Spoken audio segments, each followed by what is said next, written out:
How's it going, everybody? We're back again for another episode of Encouragement Conquers All. We're excited to be here because you're here. And when you're listening, you're going to be encouraged in so many ways to design a plan for your life. When you listen to an episode, make sure to take notes. Make sure to really dive into your own life and ask yourself, am I living the most encouraging life? Am I living a life that encourages others, that makes a difference in others, that makes an impact on this world? And I can tell you what, each episode, if you go back and you re-listen or you re-watch these episodes, they will help you to design a greater life for your family, a greater life for your career, a greater life for you personally, spiritually, mentally, emotionally, and I can tell you even socially, to give back to the world. Well, we have a tremendous guest. I am just reading through his biography, just reading through his life. I really believe this man will give us wisdom today, will give us expertise, but also will help us redirect our lives. And I can tell you that he has, led many startup companies in technology. One Flourish Capital, which is a venture firm investing in technology. He's a lead entrepreneur. He is the author of Finding God in Silicon Valley, which I'm very interested, how that happens, the journey there. And, he served as a president and CEO of Applied Weather Technology, a global company providing software and services to the maritime industry. This man, he earned his honors in economics from Harvard College and an MBA with honors from Boston University. He has been married for 43 years, has 2 daughters and 6 grandchildren, and Skip resides in Bristol, New Hampshire, and Chapel Hill, North Carolina as well. And this is Skip Vaccarello. He's an Italian, a Paisan, and I can't wait to when you get 2 Italians together, that's going to be a good show. So let's get Skip on here, Skip Vaccarello. How are we doing, Skip? Thanks for coming on. Justin, I'm doing great. That was I'm humbled, with your introduction. But thank you. Yeah, 2 Italians. We should share some pasta sometime. Oh my! We make homemade pasta. Yeah, good for you. We don't go that far, but I love Italian food. We'll have you over for dinner sometime. I know, being in the Silicon Valley, they like Italians out there. Oh yeah, absolutely. Well, good to be on. So Thank you. It's a privilege to be here. Skip, share with us just a little bit about your story, your journey, and where you're at now. Oh, sure. Well, I grew up in the Boston area, and Boston had, I think of it as lots of Italians and Irish, but so that's where I grew up, and but I moved to Silicon Valley a long time ago, probably way before many of your guests online were even born. But I moved to Silicon Valley in 1979 with a company that did the very first spreadsheet called VisiCalc, and so it was really kind of a neat opportunity for me to be, right at the beginning of the whole personal computer revolution. And I'm not a technologist by nature. I think I have, reasonable business skills, and that's what they wanted me for. So I was not the founder, but the first employee of that company. And Okay. It was really a great opportunity. And I stayed there as I think I mentioned earlier, I stayed there for 42 years and loved it in various technology companies. And also that was where I came to faith, and I'm happy to talk about that if you'd like as well. So as you mentioned, I've now relocated about 3 years ago. I now split my time between Chapel Hill, North Carolina, and a lake house in New Hampshire. That's great. And share, what are some of the things that, like, when you were younger, what were you passionate about when you were younger? Like, what was like your dreams in maybe your late 20s, 30s, and 40s? Like, what was your spirit then? Well, maybe a few things. I mean, before that, I guess when I was younger, in my teenage years, I was always I was an athlete and wanted to be a professional athlete. So that was my goal. And growing up in the Boston area, it's a big sports town, so I followed all the New England teams. And I played some sports. I played a bit of football in high school and in college. But I was professional athletics for me was a dream, and that's all it was. I was not that skill level or that size to be able to do it. But that's what I really loved and wanted to do. I graduated from college. You mentioned from Harvard in 1971, which was some of your listeners might have read about that period of time in history, as there's lots of turmoil, not unlike today. When I was at Harvard, there were building takeovers. A lot of issues came to fore. There was the war in Vietnam going on. There was many protests. Feminism was just beginning. There was a movement to drugs. There were 1968 saw racial riots in lots of cities. So there was much turmoil during that period of time. And quite frankly, so I went to school and I did reasonably well, but I didn't really have a clue what I wanted to do when I graduated. And I just kind of didn't do much. I mean, I always had a sense I wanted to do something in business. And so first in my career, I started out as a leader in some nonprofit organizations, helping mentally handicapped adults. I was sort of on the business side of things, and I became the executive director of a program. In fact, it was kind of my first startup. We went to it. There was a city that had recruited me, and we kind of got an old school and converted it and began this program for mentally handicapped adults. And then from there, I was just happened to come across this startup company that had developed this spreadsheet, VisiCalc, and it was really innovative at the time. I mean, your listeners may have a hard time believing this, but it used to be spreadsheets we're so familiar with them now. People used to have to take an adding machine and add up rows and columns, and inevitably they wouldn't add up. So a spreadsheet was like a miracle. And I remember going around to trade shows and asking people what they did. If somebody was bowling, I'd say, I want to see a quick way to get a bowling average, or a salesperson do a sales forecast or whatever. So it was really kind of a neat time. And Silicon Valley was full of all sorts of startup companies. So I really, loved that. I mentioned in the Boston area was sort of a sports crazy town. And I went to Silicon Valley. I mean, there were professional sports teams, but really the heroes there were technologists. Who the CEO was, what the next greatest technology was, and it was really just an amazing place to have a career.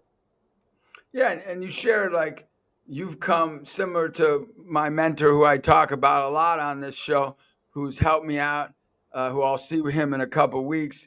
One of my greatest encouragement coaches, Ken Blanchard. I'm sure you're Oh, familiar with Ken, him. yeah, I've met Ken, and and I've read many of his books, and he certainly won't remember me, but yeah, I'm a big follower of everything that he's done. Well, if you ever want to go to lunch with Ken in the summer, come visit me in Syracuse. You can stay at my house, and we'll go to lunch with Ken. He's really one of my great encouragers, and he always gives me perspective. And that's what I sense when I have you on my show here, is that I knew that like you would be able to give us perspective on life, because Ken always does that. And I think it's so important for those and more of the younger generations to hear from someone with your wisdom on how we can better our lives. So I'd love to hear it, because you probably have such a beautiful story how you came to faith, and how it helped you in your journey. Sure. Well, that story. So I grew up attending church. My parents sort of gave me a set of moral values growing up, but then, as I mentioned, I was in college during all this turmoil, and I kind of just walked away from it. Nothing that was specific, but I just discontinued going to church. Didn't read the Bible. Didn't do much of anything. If you would have asked me, I would have called myself a Christian, but didn't do anything about it. And then and I came from a family that we certainly weren't poor, but we didn't have a lot of money. It was not easy, I think, for my parents. I had a scholarship to go to college. But after I got some success in Silicon Valley and I started making some money, it was just very interesting, because I felt that there had to be more to life than that. There was the mathematician and philosopher Blaise Pascal said many, many years ago that we all have a God-shaped hole or vacuum in us, and that can only truly be filled by God. and I didn't know that quotation he said that, but that was what my feeling was. It was, there was success, but I just felt that there had to be more to life than that. And then it turned out that the way my story went, so we weren't going to church or anything, and I had two children. The second daughter was born with a genetic deficiency that required that we take blood tests from her. And my wife did mostly every other day, and it was really a very trying time. So my wife took my older daughter to her vacation Bible school, and my daughter, loved it. And my wife had this real God experience, and in the process, a neighbor came and invited her to go to that church. It was funny because I was on a business trip in Paris, and I asked my wife Jackie. I said, "Well, what did you do for the weekend?" She said, "Well, I went to church." I said, "You did what?" That wasn't even in our conversation, Yeah. you know. And so anyway, when I came back, I started with, to attend church, and so much for male leadership. She was the one that led me and uh, into church. And what I began the messages began to resonate with me. So as I listened closely, it seemed to make sense. So, I tend to be, uh, you know, a little bit, I don't know, cautious maybe, but I really wanted to take the time to investigate the evidence for faith. So I started reading a whole number of books, including the Bible. I read the Bible, had a Bible study, but lots of other books that are called Apologetics, Proof for Faith. Yep. Josh McDowell. There are several authors that I read, and I came to the conclusion that this is real, that there is so much evidence that Jesus is who he says he is. And so I came to faith at that point. And sometimes I hesitate to tell the story because it was at first more intellectual, but then it Yep. became emotional because I realized that now I had, a relationship with the creator of the universe. For Um, sure. and so anyway, so I came to faith, and then God put two things on my heart when I did. One was to I was CEO of a company then, to do the best job I could to be sort of God's representative in the business, to live out my faith at work.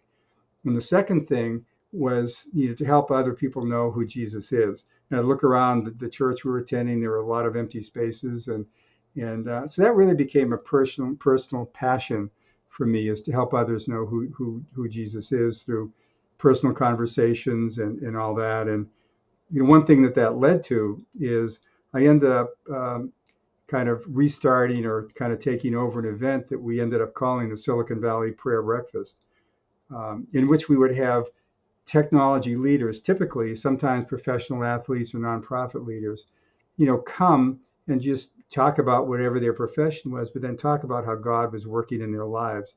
And I really did that. I mean, I have a whole group of people. I say I did it, but I formed a team to really do it. And the purpose of that was just to help people consider God. If we live in this sort of celebrity culture, and if they look up to the CEO of a company and they said, he or she believes this stuff, maybe Yeah. I should consider it. And it was an amazing experience. I ended up doing that for, I don't know, 20 odd years. We had as many as 1,000 people would attend.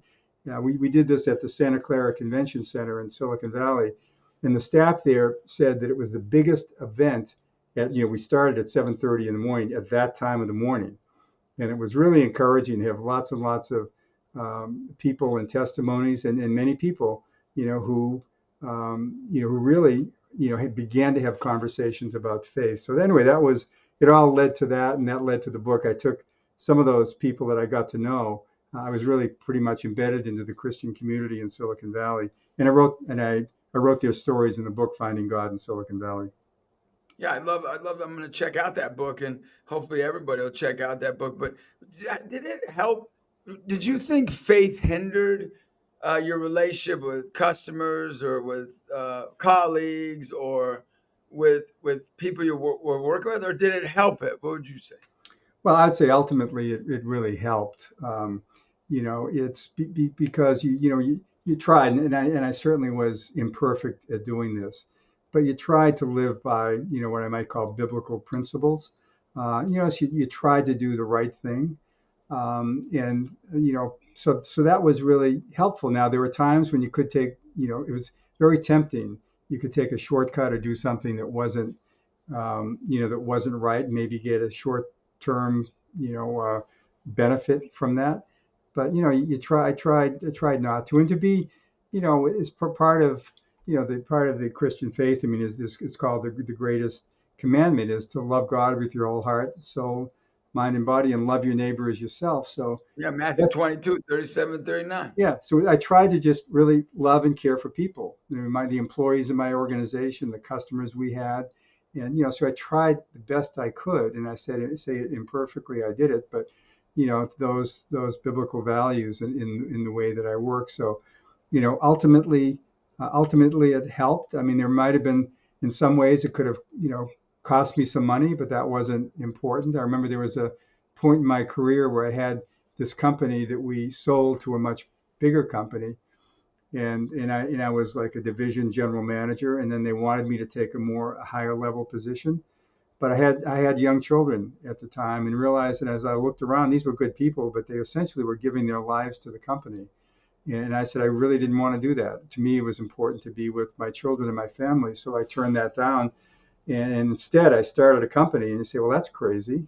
Startups, time consuming, but it was really became a lifestyle startup. The co-founder and myself, we worked hard, but we make sure we went home at night. I ended up coaching my kids in the afternoon, and we didn't have any outside investors. It was just our money. But that was a decision that probably cost me some money along the way, because I know that the company where I didn't take the position ultimately was very, very successful. But I don't regret it at all.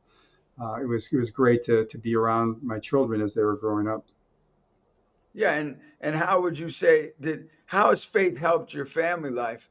What are ways that's really given you a great strong base? Because a lot of people think faith is a hinder, and yes, it's a cross, but with faith or without faith, life's going to be a cross. So I always tell people, like, you might as well, have faith to help you lead you along the way. But how did it help you with your family, your faith in Christ? Well, life is full of adversity. Whether you're a Christian or whatever faith or no faith at all, none of us are protected from the difficulties of life.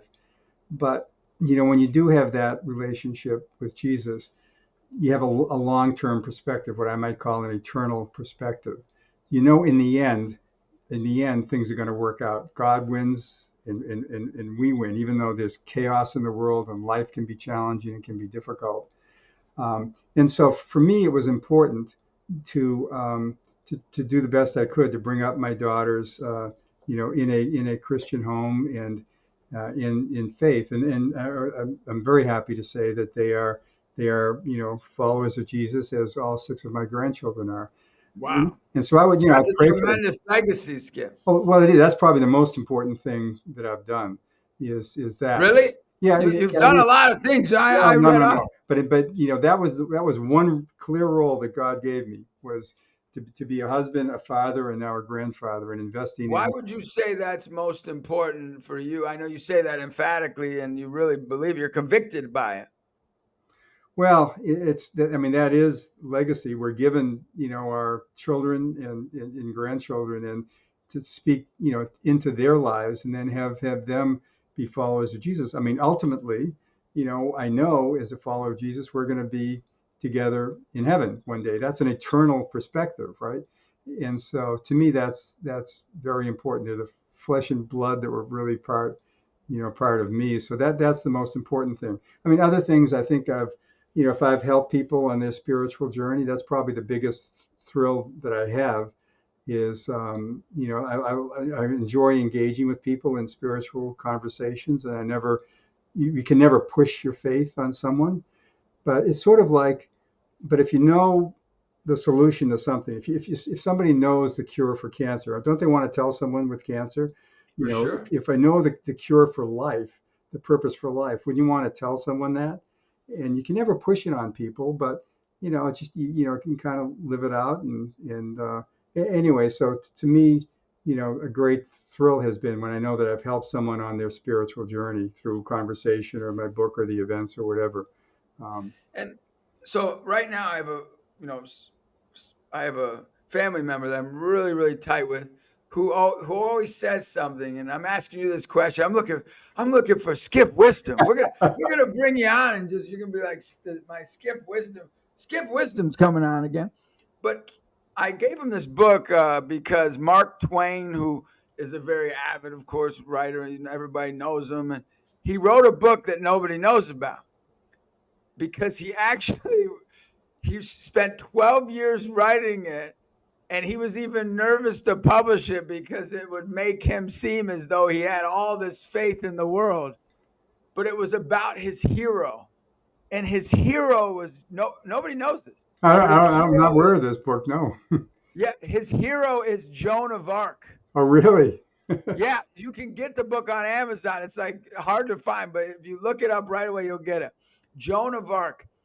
And it's interesting. I gave this book to a big CEO who he came to me and he said, Justin, I want to, he goes, I'm 80 years old. He, took a company public and, did all these, worldly things. But he looks at me and goes, that stuff means nothing. I want to have faith like you, but I don't know how to do it. Like, so Skip, I'm asking you, like, if this guy was in front of you, he said this to me, and this person's really important to me. Sure. So what would you share with him, or where would you start if you're that person? I want to have faith, but I can't. He goes, every time I strive to do it, I feel unauthentic. Hmm.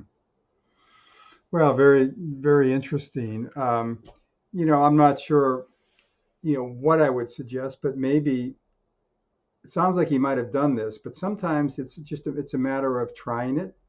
And so my suggestion to people sometimes, and I've had people say something similar, I wish I had the faith or whatever. I said, you might just want to take some time and just pray. Just pray, and prayer is simply a conversation with God. Say, hey, God, I don't know who you are, I don't know where you are, and help me in my spiritual journey. Help me know who you are. I mean, and if somebody can do that, something like that, consistently, I believe that there may be a point at which they began to get a sense of God and God in their lives, and it might be that they're introduced to other people as well. And so, I would just, I mean, personally, I would love, I mean, I've had people like that, and I just try to engage them in conversation. And, in conversation is I usually ask them a lot of questions like, what do you think is going to happen to you after you die? What's your purpose in life? How do you think the world got here? Whatever. And personally, usually there is something in someone's story that might have turned them away from faith for some reason. And so I just really, the way I often engage people is just I ask a lot of questions, and then they may want to hear my story or somebody else's story. People are moved by stories. I said that I came to faith by investigating the evidence for faith, and that was important to me. But a lot of people, that's not so important, even though there's overwhelming evidence. But someone's story, like your story, Justin, or other people's stories about how God is working in your life, that's a very powerful thing.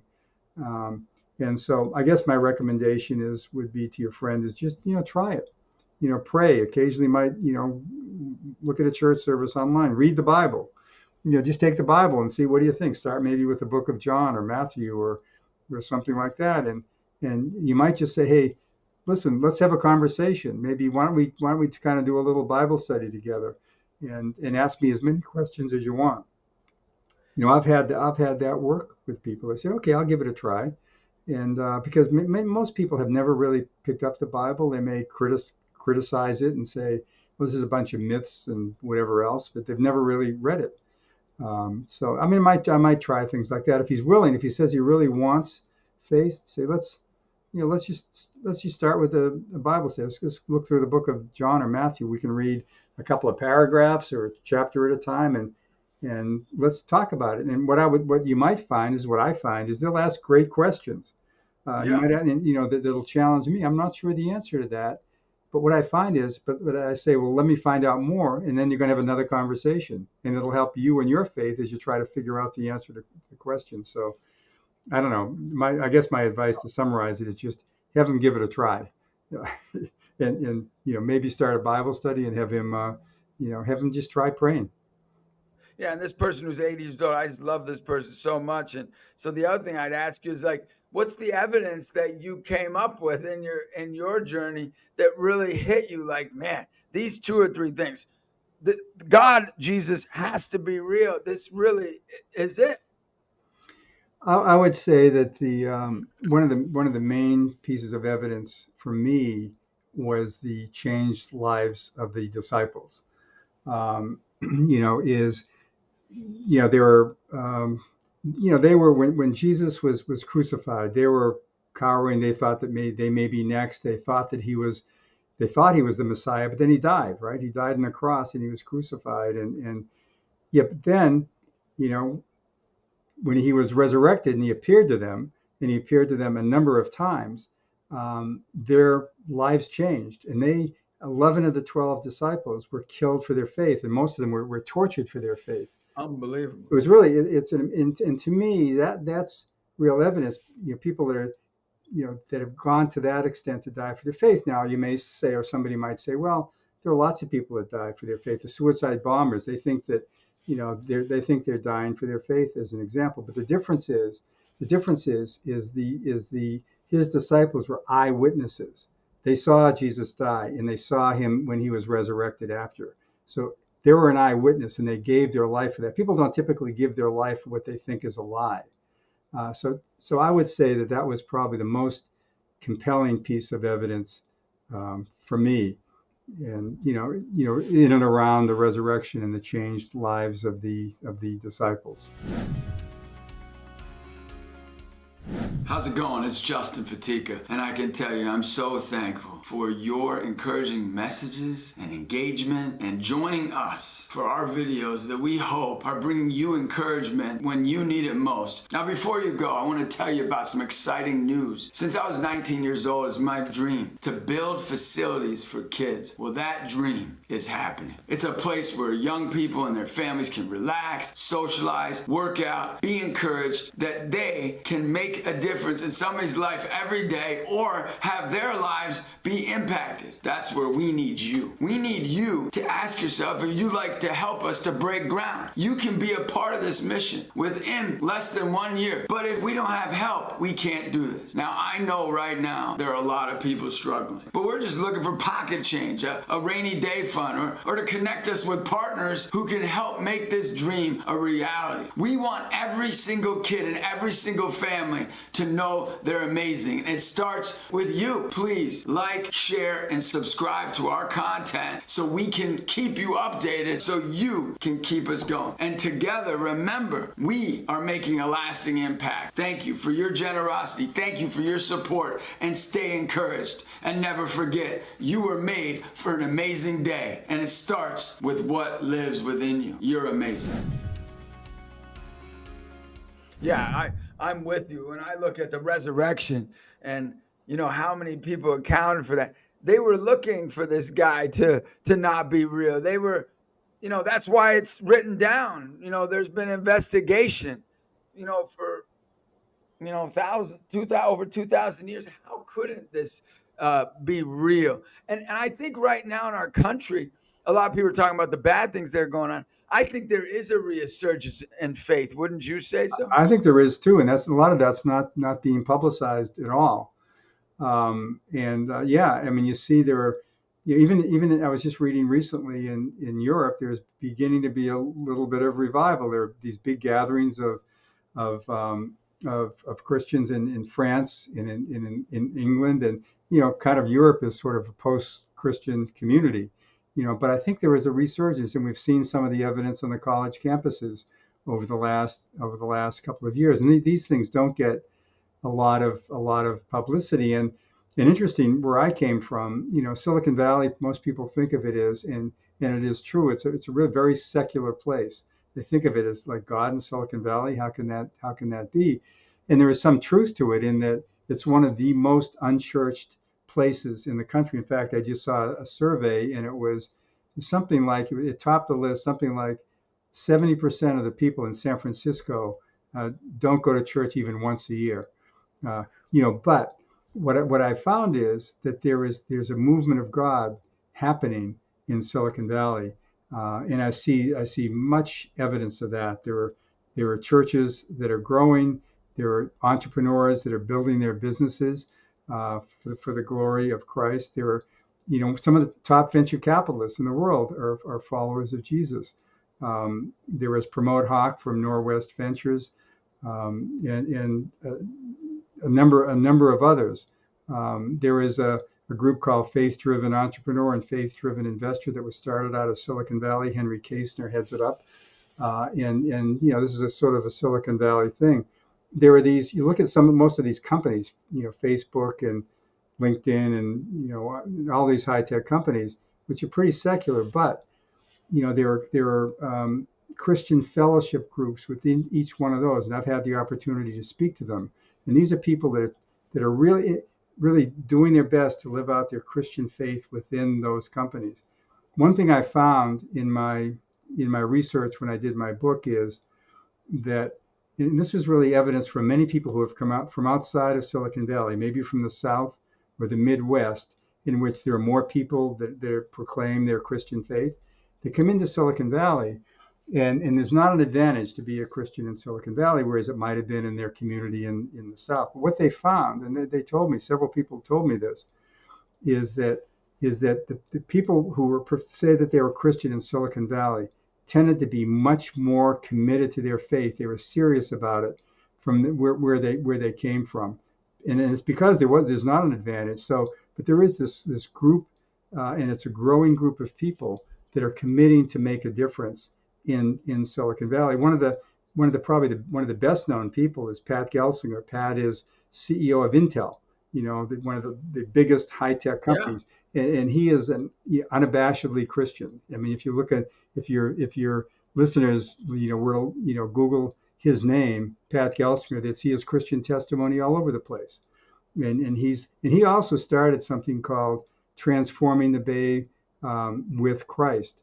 And it has three purposes, and they're kind of behind the scenes, but they're unifying the churches, which is unusual. A lot of churches think they have their own little fiefdoms, but it's important. So there's a whole movement to unify the churches within Silicon Valley, and they have something called Amplify, is to help these churches do lots of service projects to really helping out, in the community, and to start up new churches. So Gelsinger started that, and it's getting lots of traction. They did something in the fall called Explore God, in which there was something like 700 churches participated, which is exploring the key questions, about God. How do I know that there's a God? How can there be a God with so much, violence in the world, and so on? So for a period of, I think it was 7 weeks or so, all these churches preached the same message, and they started hundreds of small groups. So that was a movement that was going on. Again, that gets no publicity, but that was happening in Silicon Valley. And my sort of one of the reasons when I did the Silicon Valley Prayer Breakfast, our vision, our ultimate goal, which is, I don't know if it's going to happen, but I think it could, is if Silicon Valley ever became known as a place not of innovation and technology and wealth creation, but a place of God, the world would take notice. Yes. And so, that's my hope and prayer. We'll see. It's all up to God. I'm going to start praying. I'm putting that on my list, Skip. You better believe it. You, Skip, I'm on board, right? I'm on board. Well, good. I mean, that's the ultimate hope we have, right? I mean, what if that is the hope that we have. So I mean, there are, anyway, there are things that are going on there, and that are, to me, it's encouraging. Make sure I definitely want to check out the book, and everybody who's listening, check out that book, because I think that's the Gideon, in the Bible, the Gideon faith that you need, the Joseph Technicolor Dreamcoat, that kind of faith that you need, that faith that like is beyond human understanding. That's the resurrection. Right. That's the faith in Christ. That's, I'm willing to die for this. Right. And I think that's the unique gift of Christianity in our society, is when people see that you're willing to die for something, mm-hmm. whether it's emotionally, physically, spiritually, that you're willing, like you've done, to say, look, I'm going to put my family first. That speaks to people. and a beautiful way, and that you did that in Silicon Valley at 7:30 in the morning and having over 1,000 people showing up for a prayer breakfast. Did you do that weekly No, we or did that. We did that. That event was just once a year, and okay? then sometimes we'd have quarterly events. And then the reason we did that, we really did that as an outreach, and we ended up changing the name from Silicon Valley Prayer Breakfast to Connect Silicon Valley, because it was also a Are networking they event. still doing that? No, after the pandemic, Yeah. it really stopped. They're doing it in a different fashion, and I'm sort of chairman emeritus, but I'm not actively involved. But they're But just doing so it. you What? know, there's a group that they use that name, Connect, right? Yeah, yeah. And it's like all over the country, and all these Christians come together. So I'm going to tell him I know the founder of this. Yeah, I'm going to tell you. Of course, he was an Italian. Of course, he was an Italian. But something I want to tell you about it. Sure. So we have an operation in Columbus, and we have an operation in Syracuse, New York. We have two facilities, retreat centers. Our mission, and it's to build an amazing nation. So if you go to amazingnation.org, and we our goal is that we want to build an amazing nation through sports, through service, and through spirit. Wonderful. So we start them like in with basketball teams, with workouts, like so using like regular physical activity, and they say, hey, you want to go help the homeless, or you want to go and care for a kid with Down syndrome, Yeah. or etc. We want to get them serving, and then when they're serving, then that's where they'll meet people of faith and really talk to them. But what I was thinking about when you were sharing, which I am so touched by, when I was 19 years old, Skip, I want to tell you I changed my life when I was 17. Mm. I had to convert. I dedicated my life. My dad was an entrepreneur. I came home, Skip, and my dad's like, "What are you doing? Like, how are you gonna get a job? Like, what are you doing with your life?" And I can tell you that when I was 19, God put on my heart that you'll be the Martin Luther King Jr. of all faiths, Wow. Wow. meaning that it was my job. And I'll never forget the prayer. I was doing my holy hour. I believe everybody should do an hour to just listen to God each day. And, Ken Blanchard would tell you that as well. And I'm sure you would agree with that. If you're not doing an hour of prayer, you need overflow from that time you're listening to God. Whether you have faith or not, you should spend time listening and trying to Yep. find God. Well, I go to Columbus, and we have an outreach there. And they have something there so beautiful. It's called For Columbus. And what For Columbus is similar to what you're talking about, Skip, that people don't know about this, but they get all the Christians together, like hundreds of different denominations. And they say, okay, we're going to do projects together. And one project that they've jumped on board with is Your Amazing Fitness. Mm. And what it is it's a 120,000 square foot workout facility with basketball courts, volleyball courts, Wow. the whole deal. And they're going on an initiative to help build this so that all the Christians will have a marketplace to go to invite kids, so that guys like Skip and me, you and others would be there, people like us, so that they can meet these kids and adults where they're at. Wow. And then if there's underprivileged kids who want to go to this gym, which is in a nice area, beautiful area, they get to go to the gym if they get an encouragement coach. Wow. Where they get an encouragement coach. And if they do their 2 hours of encouragement mentorship, they get a free membership to the gym, so they don't have to pay. And my point is that there are so many good people out there, Skip, that are Christians that are striving to really lead the charge in America. Yep. And that's one of our goals, to work and partner with those. And you're one of those people that I see that, my grandmother's 105. I talk about her like every other episode. And she goes, why am I on this earth? I'm like, well, God still must want you to do something with your life. And she's like, God doesn't even want me, she says. But like, I know, like, where do you see yourself now? Like, as you move forward each day, one day at a time, where do you see God working in you and through you? Well, I still do some writing, and I do some mentoring, and I really enjoy it. There's a wonderful I group. want you to be my mentor, Skip. I'm calling you up. You have Ken Blanchard. You have the best in the world. Nah, I need all the help I can get. But there's a group. It's called, and I've just been very impressed. It's called Scholars of Finance, and I know the guy that started it. He was in Silicon Valley. His name is Ross Overline, and they were initially on 3 campuses. And what Scholars of Finance does is they're on these campuses to encourage students who are into studying finance, accounting, or whatever it is, business in some fashion, to do it ethically. And so they have people that come in, and I've had a chance to speak at 4 different campuses, but they have other people that come in, and also then you can mentor students. And so I have a couple of students, and I've had a few over the last few years that that I just it's to me it's just I love being with young people, hearing what they are, what they're doing and what their dreams are in life. And it's a challenge. I think it's a challenge for these students. Anyway, one of the things that I'm doing is I love, mentoring students. And I do speaking sometimes. Last Sunday, I had the opportunity to speak at our local church here in New Hampshire. So I do some of that, and I do some writing. But also, I find, again, I believe what God put on my heart was to help other people know who Jesus is. So I use some of those activities to get to know people. I play some tennis and I play some golf, Oh, wow. and you get to know people there, and you hope at some point, you can have a spiritual conversation. And I come from the point that, God puts the desire for Him within everyone, and it's just a matter of, helping people, to realize that in some fashion or other. So anyway, and I'm involved, but really less so in this venture capital firm called One Flourish Capital. So we're a faith-based venture firm. We look for entrepreneurs of character.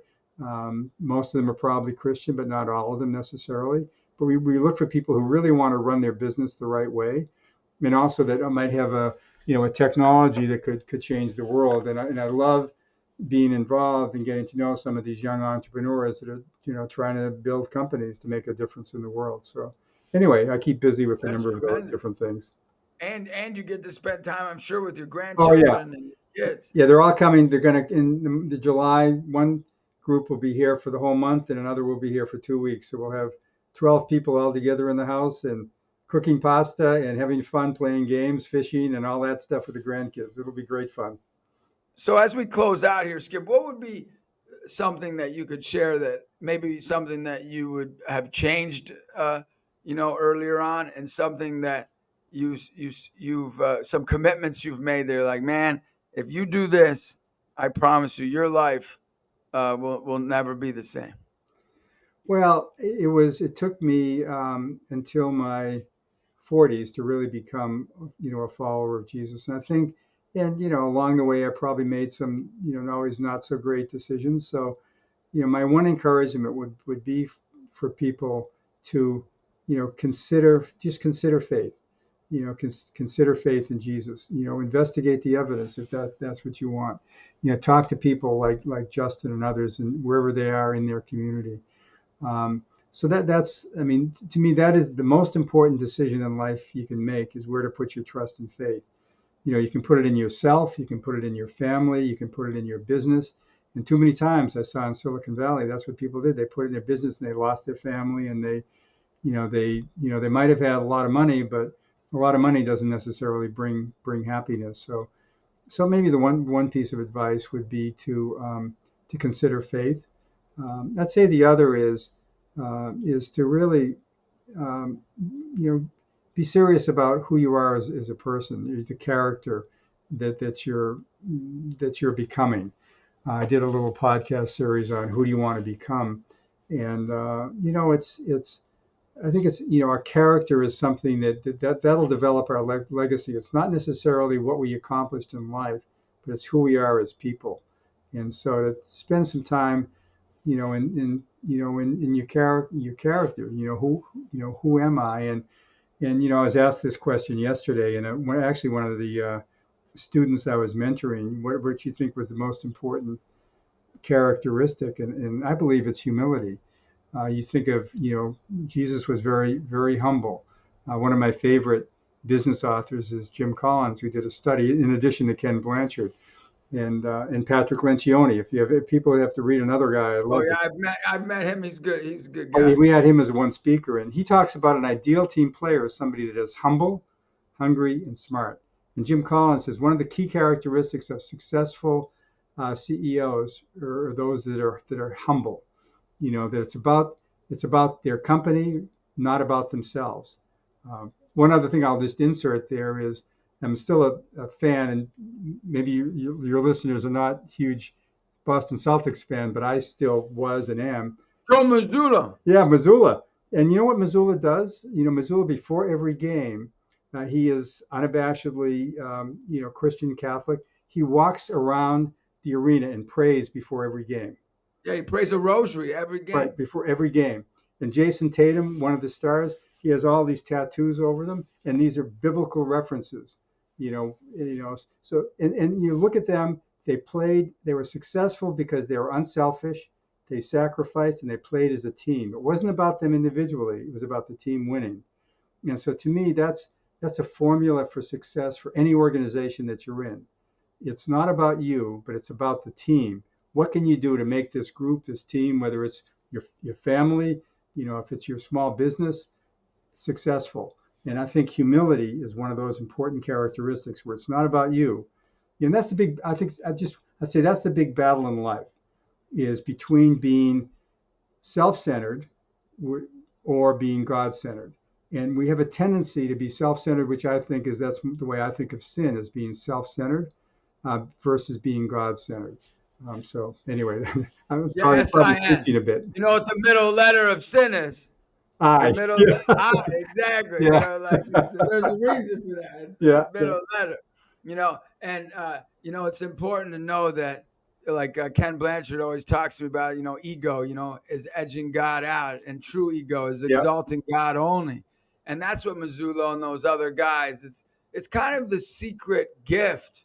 I always say, like, when do they have like an atheist that they put up a statue for? You know what I mean?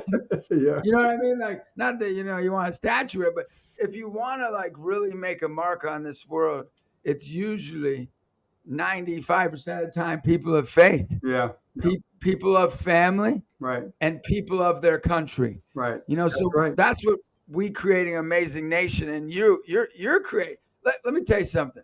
Don't I just want to thank you, Skip. For coming on this show. You're I hope everybody's listened to what Skip's talking about, because these lessons of humility, putting family before business, if you're hearing what he's saying, spending time with God, if you don't have faith, listening to God, this is what's going to make our country greater. And what do you hope for America and beyond the world? What's your hope there, Skip? Well, my hope is that we do go back to living out our Judeo-Christian values.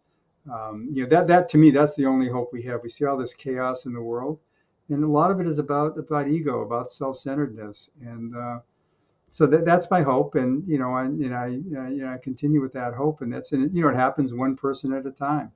If people can be humble and really find the relationship with God, I think it can make a difference. So that is my hope for the world. And it is chaotic, and there's all sorts of turmoil going on. But as I said earlier, in the end, we don't know what turmoil is going to happen between now and then. In the end, God wins, and we're going to win. So that gives me the hope, that eternal perspective. That gives us great hope. I want to tell you, you've helped me, because that 80-year-old person I was talking about is my father, Uh, who I'm super close with, who I love with all my heart, and I just want him to have so much faith to know that he's done such a good job, but God really isn't done with him. And the other thing, that organization I was talking about, is Your Amazing Fitness. When I was very young, it was a dream, that to build a gym for kids, and you've helped. Look, I can't well, do that's an anything. amazing thing, John. I'm just so impressed with that, Justin. Yeah, I'm sure you're making a big difference in the lives of these young people. So good, yeah, good work. yeah. But I share that with you because you know I'm just so thankful to be able to have people that come on this show that care so much about others. And I think people out there, Skip, really need to know how important they are. They really need to know, like, that little word you say that you're at the diner, that little gesture. It's not the big stuff, right, Skip? Right. No, it is. It's the little stuff. I'll just maybe share one little story. Yeah, I'd Because love to when I hear. was when I graduated from college, I certainly wasn't a Christian. I wasn't a believer at all. And some buddies and I, we rented a house, and at that house we had one of my roommates. His cousin came up, and the next it was a girl. Her name was Katie. Breakfast the next morning, she came down for breakfast, and we talked about how fun the party was. But then she said, there's something more important, and that's Jesus. And I was kind of taken back, and I just listened and didn't do anything. Later on, after she left, I told her cousin, my friend, I said, boy, that Katie is a religious fanatic, isn't she? But I remembered what she had to say. And that made a difference. So sometimes planting these little seeds can make a difference in someone's life. I mean, that was an encouraging message to me, even though I rejected it initially, but it made a difference. So what Skip's saying is, and all the expertise he's had, and all the technology and industry and CEO and founder and co-founder, he's saying the most important thing we can do is share our relationship with Jesus Christ, Yeah, and to share that with everyone we meet. And I hope every one of us will do that this week. I hope this week we'll go out there and not be afraid. Because if Skip can do it, we can do it, right, that's right. Skip? No, no, that's right. And um, yeah, I mean, and there was joy. I know the show, the whole thing is about encouragement and joy. There was joy. I've had no greater thrill in life when I know that I've helped someone on their spiritual journey. And so Well, there is no greater joy. there is no You greater know, joy than that.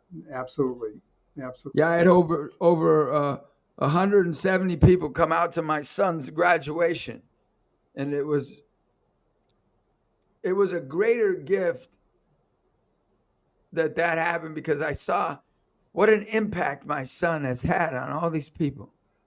Wow. And there's no greater joy to know that your son, that your daughter, that your friend, can impact people, and he's impacted them in faith and purity, and just being a good son. Yep. And I think that's a lost art that we need to really get back, to be great husbands, fathers, sons, daughters, brothers, sisters. That's such an important gift. And I can tell you are a great grandfather, not a great grandfather, yeah, but I as hope my not. grandmother says, she's greater than great because she's a great great grandmother. So she said, I'm greater than great, she says. But that But is, I I mean, really in try life, to that's help what's them. important to the relationships. That's what you're saying, and we're called to love everyone, right? So that's what makes life a difference. Not what we accomplish, the relationships that we have, including with God. Well, you heard it from Skip. We've had so many guests, NBA guys, NFL guys. We've had, priests, evangelists, comedians, family members. We've had leaders, but we've got Skip Well, Vaccarello. We got Skip Vaccarello. I'm humble. Skip, Don't you build should run for president. it up. No. I think you'd win. I'll tell you what, I'm voting for Skip. All right, I'm voting for Skip for president.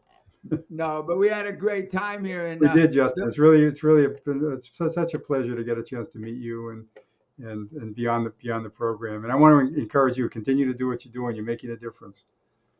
thank you so much, and hopefully you'll share this episode and check out God, finding God in Silicon Valley. Check out that book, and research. If you're struggling in your faith, research the facts that Jesus is the Son of God. And guess what? He is the King of Kings. He is the gift that we all receive when we accept him in our life personally in a relationship with Jesus Christ. Skip's done that. I've done that. We're going to go out. Joe Mazzulo's done that, Yep. right? The big Celtics coach. So the best Skip, remember what he said? Like they said, oh, well, what'd you think of the royal family being at the game? Yeah. He goes, oh, I didn't know Jesus, Mary, and Joseph was here, That was his classic line. I mean, he's got some good 1-2 punches, that guy. Yeah. I didn't like the Celtics, but now I do. He won me over. Yeah. But please come on again, Skip, and I hope to meet you in person one Well, day. I'd love to, Justin. Yeah, let's keep in touch. Appreciate it. Thanks for having me on. All right, for sure. Make sure to share it on YouTube, all of the social media platforms. Encouragement conquers all, but most importantly, make sure to love your family, love your God, and love your enemy. Have a great day. Amen. Thank you. Appreciate it. Thanks for tuning in to today's episode of the Encouragement Conquers All podcast with Justin Fatica. Subscribe, hit the notification bell, and share this episode with someone who needs a little encouragement. For more uplifting content, follow us on our social media pages. See you in the next episode.